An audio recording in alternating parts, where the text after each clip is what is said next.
All right. Hey there, everybody. Aaron Rath here with you with AJR Aerial. A little hard for me to say because it's still so new, but I wanted to jump on here today because I've got a fun product. The reason I want to talk to you about it is because I think it's a good price and a great product, or a good product. I don't know. I haven't done my first impressions, and that's what today's video is going to be about. It's going to be an unboxing and a first impressions video of this iSteady X3 SE 3-axis gimbal. And I want to do this because I was able to get this off of Amazon. I think it was $63. I'll put the price right down here. I had a $10 off coupon, so it was only like $53 for this 3-axis gimbal. And I'm a gimbal user. I have my DJI Osmo 6 right here that I use, and I use it quite often. When I travel with my wife, we go. This makes nice, easy, even videos without the jitter. So I wanted to see, but you know, this is about I think it's about $157 right now. I'll put the price down here because I can't remember all these numbers off the top of my head, and my computer just restarted because I'm doing an update, so none of those numbers are on there, but I'll drop the price down below. So I want to compare eventually this to this, but today's video is all about unboxing this and then getting a first impression. So let's go ahead and unbox it. It's got the cool, if you're a tape person and you like the box opening, then we'll do that. Here, little ASMR here. That little squeak of the tape. Don't know if you heard it, but you know, as we open up the box here, and let me just adjust the camera a bit so that you can see what we're looking at here. Okay, so let's do a little unboxing here. So we open it up, and right inside you have your two little QR codes for the tutorial and for customer service, which is on Facebook. You get a nice instruction manual, a quick start guide. It comes with an app. You can download the app, and from what I'm seeing is you can either use the app or you cannot use the app. So talk about a quick startup guide here and walking through the entire thing all the way through Bluetooth connection, and then how to use it. Also in here, a safety guidelines, and yeah, we'll just get rid of that. Inside we have a nice small little tripod to mount the gimbal on. You can see just from looking at the DJI one, the size difference between the two, and we'll talk later and check out and see if that affects the stability. But it's much smaller, which if you're a traveler and you want to take this with you, it's very compact, and that's a nice thing. A little bag here with what looks to be the charging cable, and that's exactly what it is. A little carry bag, nice little carry bag, very quality. It's kind of a felt, very well stitched with a double pull rope for it, and it stays closed pretty well unless you want to open it up. I do see, well, I thought I saw a little bit of fraying in there, but what I see is just the extra threads. Nope, that's a little bit of fray in there. So if you get this, you might want to check your bag out. Probably a little lighter on that to burn it in place, and that'll keep it there. And then also in here, well, the last thing in here is the gimbal itself, and that looks like, and a little bit of the desiccant to keep this dry. And other than that, that is what's in this box. So we'll throw the box to the side and work on opening this up and get our first look at this gimbal. Now, right off the bat, I can tell you two things that I really like about this gimbal in comparison to the DJI one that I have set up over here off to the side. The biggest thing is the fact that this has the clamp for the phone built right into it. It's not something that's separate. Everything closes up nice, and then this kind of just closes around the handle to give it a nice solid feel. Size-wise, it's about the same size as the DJI, well, maybe a little bit smaller than the DJI. But like I said, the one thing I like is that this has the grip for the phone built into it. With DJI, you have to put the phone on the grip, and then the grip attaches to the backside here magnetically. It'll attach to this magnetically. So it's a little bit extra that you have to carry. With this, you don't need to carry that. So like I said, this little tripod screws in the bottom here. It's a quarter tripod, so you could probably add this to something else and make it a little bit taller. Opens up nice. The one cool thing about this that I really like is the fact that this remote that's on the front comes off. It detaches. It's got little charging points in the back. You can see them right there and right there. Those line up and they charge this. Let's see if it'll power on. I have not charged it. And right there you can see that it turns on.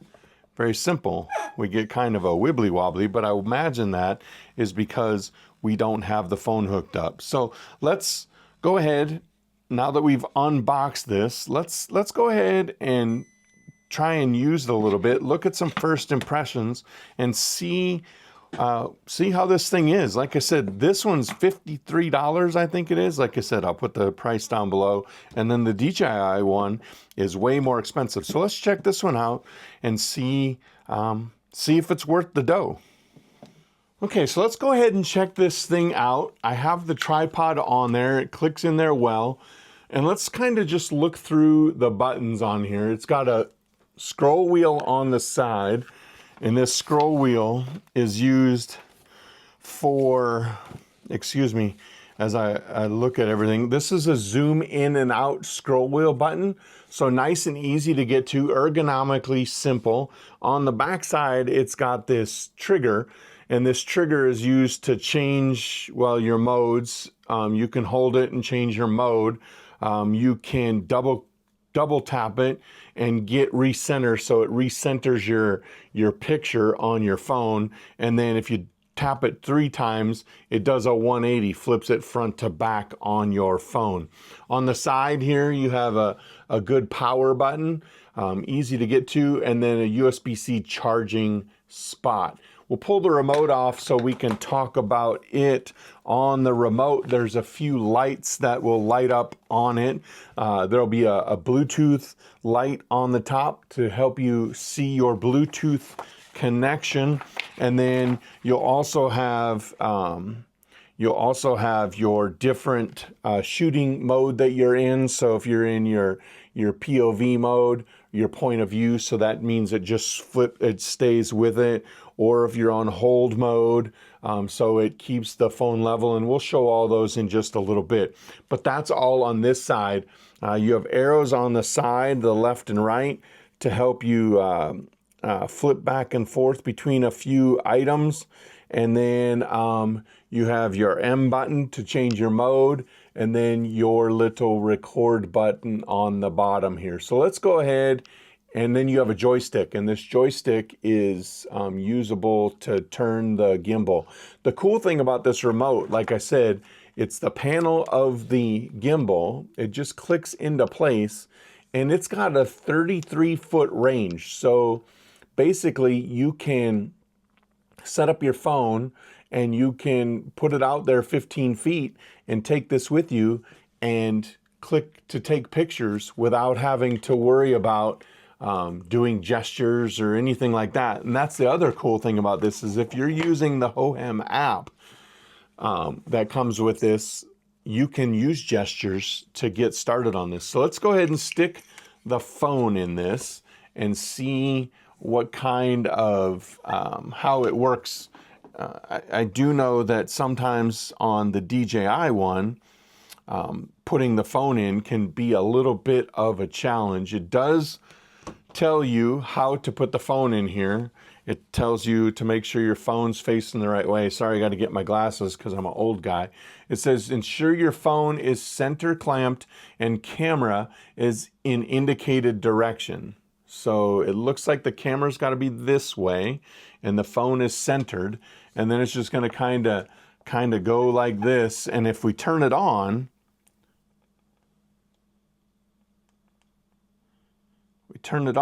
which I just did, you got to double press the little button, get it turned on, and it immediately centers the phone and puts it in a good position. Now, if we open up this Hohem app, and I'll kind of work through here. So we'll click on the Hohem app and open this up. We get a privacy statement. We obviously have to agree to that. We'll allow while using the app. We want it to find Bluetooth devices because we want it to be able to find the phone. I don't like notifications, so I never allow notifications. We'll click on the little arrow right there, and then it brings us up to this screen. This looks a lot like the DJI user experience, but if we then click on the bottom here and we click camera, it'll bring this up, and this allows us to come up with the connection screen. So we'll hit connect on here, and immediately you can see that the Bluetooth light comes on here. We get the pairing request. We'll hit pair, and it says success to connect. So it's connected. So now we should be able to open up the little camera app here, which we can. It would like access to microphone. We'll allow that because otherwise our videos will suck. Access the camera. Obviously, it needs to be able to do that. I wanted to have access to the library. And then it's going to walk us through our little tutorial here. So on the bottom, it's got slides, so you can slide around. You can click on the screen to track a certain item. It's got a creative studio. You can adjust the beauty filter and gesture control, so you can use gestures like 2 fingers to take a picture and all that kind of stuff. It also has camera and gimbal settings up top, and that looks like that's the tutorial. So now as we look at the gimbal itself, so if you double click on the mode button, it forces the camera to turn between portrait and landscape.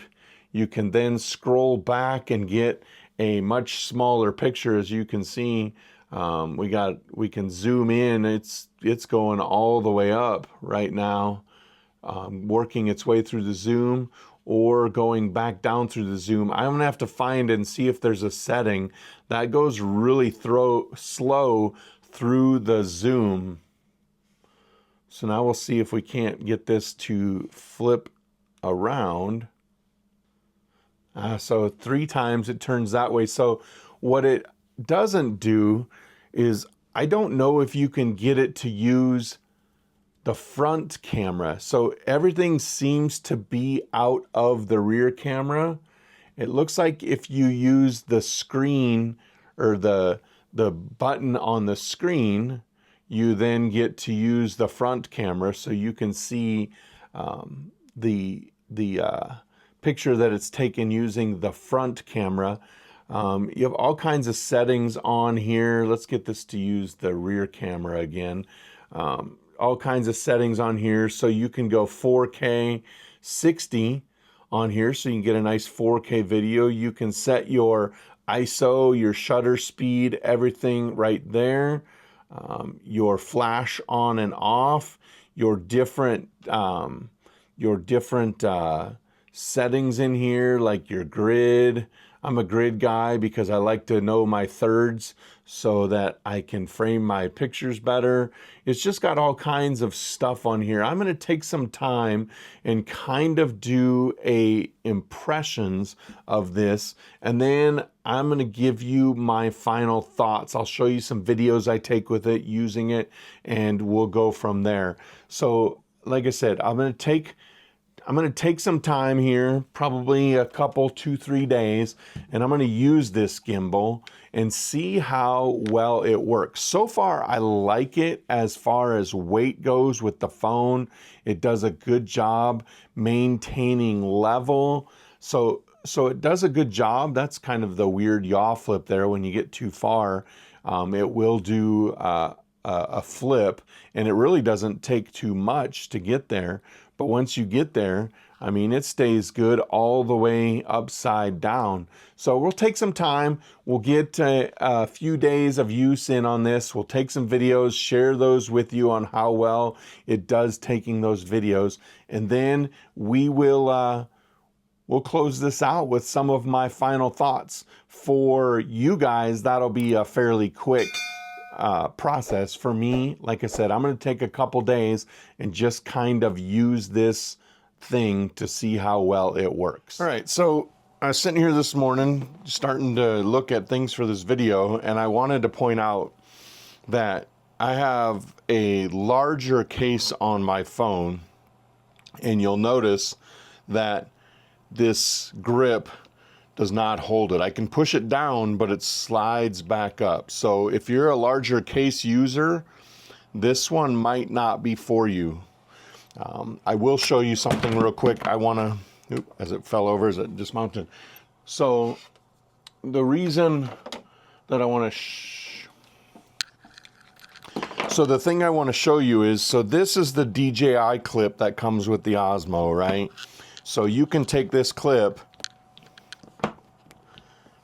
and slide it over onto the phone. The only problem with it is it tends to hit the buttons. So it hits the button there and it hits the button there. But it is on the phone and it is usable. But the good thing about the DJI one is you can get something like this. It's a magnetic base and it sticks to the phone. And when you go to use the DJI and it auto powers on, it's super easy. It just clips in place. So a bigger phone case isn't a problem with this one as it is with the Hohem. I just wanted to record that because I saw that this morning. And from what I can see, because this is solidly mounted on there, it just won't fit a larger case phone like I have right now. Now you could take the case off and this will work perfect, but that seems to be a little bit harder and not something that you probably want to do a ton if you're on vacation. And yeah, so that's one downside so far for this Hohem. I changed the case on my phone. This one's a mag back, and this is a medium thickness phone case, and you can see that it fits much better. If we look in there, you can see it's kind of locked in better on place. Up top and bottom, sits flush on the back. So basically, if you have a larger case, something like this, something like an OtterBox or something like that, it's probably not going to be very easy to fit in there. Just so you know, this is an iPhone 15 Pro Max. I did test it on my wife's iPhone 15 Pro, and she has a little bit of a larger case, and it still struggled. So I would say any phone that you have, if you have a larger case on it, you're probably going to struggle using this clamp system. But if you have a smaller phone case like what you see here, then this will probably work just fine. See how skilled I am here taking videos of me using this to take videos. As you can see, it's fairly stable. The one thing I don't like is when you get to a spot, then it'll flip over. It's got to be on the right side. But now, as you can see, well, maybe you can't, but after it flipped over, now I can't see anything because the cross member's in there. So I need to bring it this way in order to be able to see, or get it to flip back. And then once it flips back, then I can see just fine. I do like that you can use the scroll wheel to zoom back out.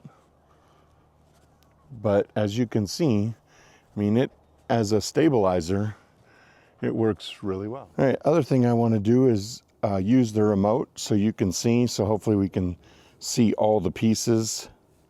You can see the remote working and it tilting it up. So go ahead and start the recording. You can see that I can move it left and right.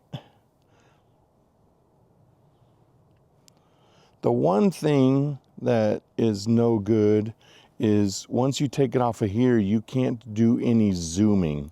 There's no way to zoom in and out. These arrows don't do anything for that. There's no way to zoom in on the sides of this remote control. I will say the remote control does work pretty well. It says it'll work out to 33 feet. So, I mean, here's about 10 feet. And I don't know if you guys can see the gimbal anymore. We're at about 20 feet and I'm still using the remote control and it's still turning the gimbal. I'll have the video down in the corner of me doing it all. We're probably, I don't know, that's maybe about 30 feet. And it's still turning the gimbal. So the remote control seems to work pretty well distance-wise.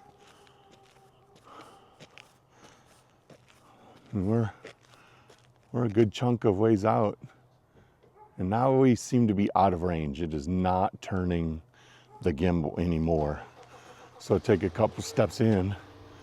So we were right on the edge. So right now it's just working. You can see that it's kind of turning a little bit, and as we get closer, now it'll start working a little bit better. But yeah, that's pretty good range for the remote control for it to be able to do that. Go ahead and stop the recording on the gimbal. And then the remote control is just magnetic back in there. And then once it's in there, you can pick it up and do all your recording. And yeah, it works really well. I mean, it's super steady. It does a good job staying level even if I turn my hand. As long as I don't go too far. As soon as I go too far this way, then it tries to reverse it over. And now I'm in my own way again. So I got to get it to flip. How do I get it to flip back? There we go. Get it to flip back, and then I'm good this way. So does a pretty good job.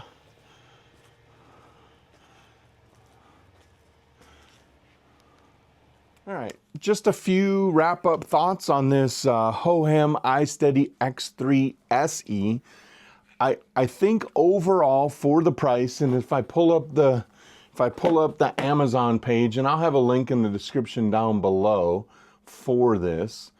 If I pull it up and look at the current pricing, and by the way, this is a very fast delivery. I had it within a couple days. Right now on Amazon, as of recording this, and it's Sunday the 12th of January, so you'll see this video on the same day that I'm wrapping it up. It's running $64.99, but there is a 20% off coupon if you're a Prime holder. So, I mean, that brings it down to probably under $50 or right at $50. So price-wise, this is a very good alternative to some of the higher priced gimbals out there.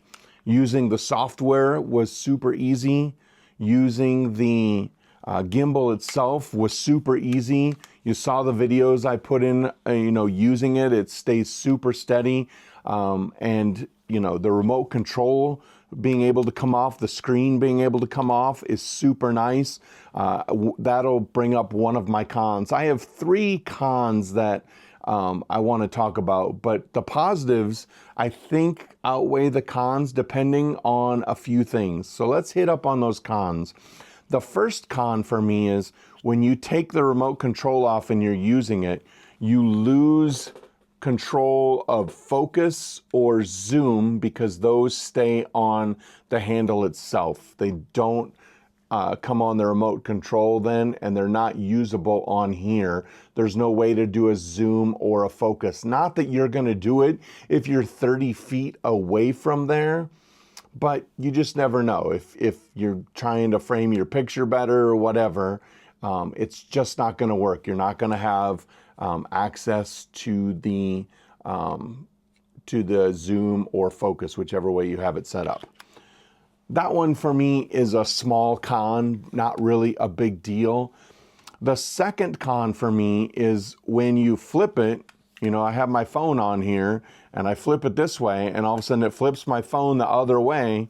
And now when I bring my gimbal back down, now I have this arm in the shot, and I'll be showing you this while I'm doing it. But it likes to rotate, and sometimes you'll get this arm in your shot, and if you go too far, it's going to flip the phone and and try and keep it level. But in doing so, it's now going to block its own shot. So then what you have to do is you have to go way over to the other side so it'll flip it back, and then you've got the phone facing the right direction with everything else facing the right direction. And you know, that could take a couple minutes. So that's a medium con to me. I think that's more of a user issue, that once you get used to using this, I think you would know when you're going to cross that point and make it pop like that. So you'd probably be well versed in avoiding that situation.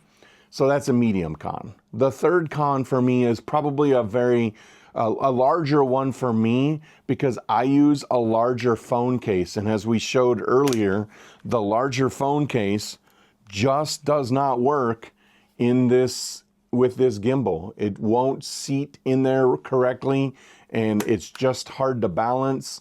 It hits the buttons instead on the case. It does a lot of things. It just doesn't work with a larger phone case. So if you have a larger phone case like an OtterBox or something like that, something similar to that. This isn't an OtterBox.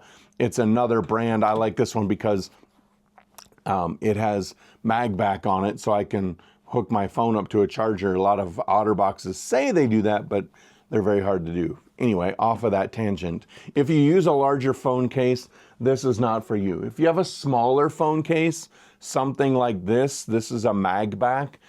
It's still a good case, and I switch to it every once in a while. Sometimes I use this when I travel, but more often than not, I use the thicker case when I travel, just because you never know when you're going to drop your phone. And the last thing you want to do when you're in a foreign country or on a cruise ship is drop your phone and break your screen. And if this is your primary means of capturing memories, then you're screwed, because you can't do that. So I always typically put a bigger case on my phone when I travel. Actually, a lot of times at home when I'm not traveling, I run with my phone naked, because I don't have many opportunities to drop it. I take very good care of my phone. But on a trip and travel, you just never know what happens. Someone bumps your arm, you drop it, you know, you drop it on the plane, whatever. So I always put a thicker case on there. So that makes that this doesn't work with this when I'm traveling, which is when I want to use this the most. So for me, that's a very large con. The fact that if I use the DJI one, I can use this little clamp to clamp on my phone and it works. Or I typically use the magnet that I have, and that works just fine on this MagBack case and sticks very well to it. And as a matter of fact, when I'm traveling, I will typically put that on there during the day, and that way I'd never lose it. It's right there. If I want to clip onto my DJI gimbal, I can. So those are my final thoughts. Should you buy this? I think it's a good thing to have if you are in the market for a gimbal and you use a thinner, smaller phone case, or no phone case at all if you're daring to do that when you travel. If you're willing to change out your phone cases and do that, then I would say yes, this is a good thing. I mean, it folds up super compact. It comes with a nice carry bag, so you can stick it in that carry bag. And this takes very little space in your carry-on, in your backpack. I mean, reference size of my hand, it's no more than the size of my hand. So let me show you, no more than the size of my hand. So it folds up very nice. So yeah, I think if you are willing to overlook the larger phone case issue, then this is a very, very good product, especially for the price. Like I said, you can get it right now for about $53. So I say 2 thumbs up, go get it. Hohem did a great job building this. Again, this is the Hohem iSteady X3 SE. So this is the SE model. There is a more expensive model, and it's got a light on it and all that stuff. You don't need all that stuff. If you want to add a light, you can add a light, and we can get to that in a later video. But most of the time, adding the light on there does one of two things: drains the battery fast, or it gets in the way. So you do not need the light. But that'll do it for this video, wrapping this one up so I can get it edited and get it up to you so you can see it as we enter travel season. I'm getting ready to go on a cruise here in a couple months, and I am super excited. If you guys want to book some travel, go check out my wife's website. It's adventuresbytony.com, and I'll have a link in the description down below. She specializes in Mexico, cruises, Europe, Disney. If you want to book a trip, go check her out on her website. And as always, we'll catch you in the next video. And I just want to say, you don't know what the person in front of you is going through, and you don't know what the person behind you is going through. So always be kind to those around you. It'll get you much farther than being a big jerk. So thanks for watching today's video. And I'm going to get out and go use this gimbal and see how well it works for me.